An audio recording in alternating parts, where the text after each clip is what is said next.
ورفعنا لک ذکرک آمنت باللہ صدق اللہ العظیم۔ قرآن مجید فرقان حمید کے یہ دو الفاظ جس کی 1400 سال سے آج تک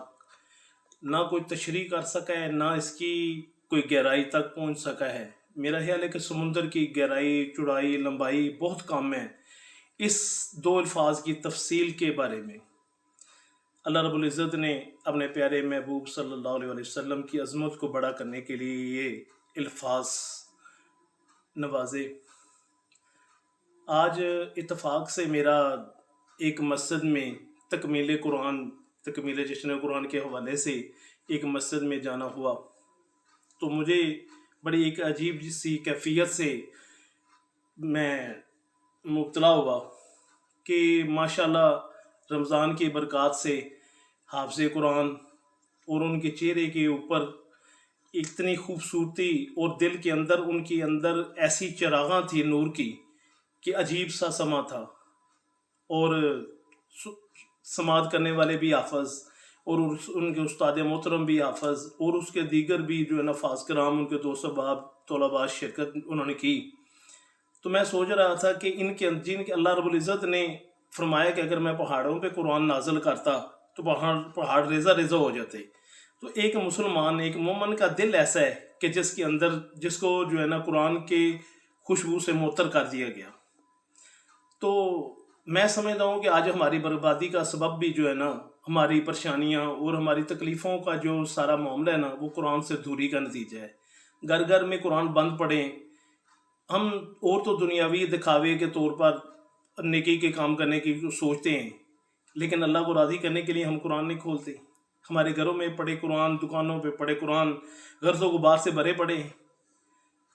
اور آج ہم دین سے دوری کی وجہ سے آج اس سٹیج پر ہیں کہ ہر انسان جو ہے نا وہ دنیاوی معاملات میں اتنا الجھا ہوا ہے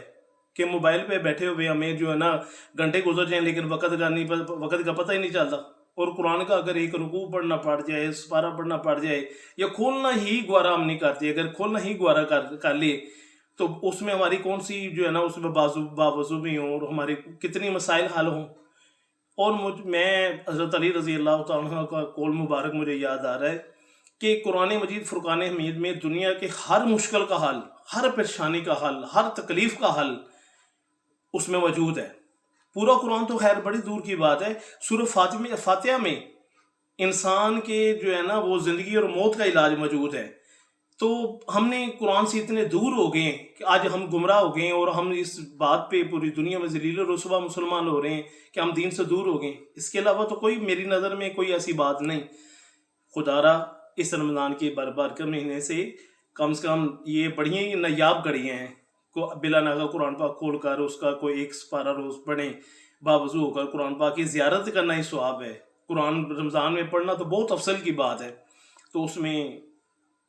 خدا را اپنے قرآنوں کو صاف کریں، خوبصورت بنائیں، خوشبو لگائیں، اور اس میں چلو ایک سپارہ نہیں، آدھا سپارہ، پائیا، ایک رکوع،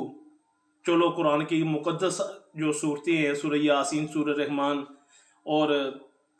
جو ہے نا قرآن پاک کا جو دل ہے یا قرآن پاک کی سیرت ہے، سورہ مزمل ہے، اس کا تھوڑا سا ذکر کریں، اور اس اللہ رب العزت کی قربت حاصل کرنے کے لیے یہ ایک اس سے اور بہتر کوئی ذرائع نہیں ہے۔ تو اس بابرکت مہینے سے، اس کے وسائل سے اگر ہم خود کو اپنے کو تبدیل کر لیں، کوئی اپنی اصلاح کے لیے تھوڑا سا قدم اٹھا لیں،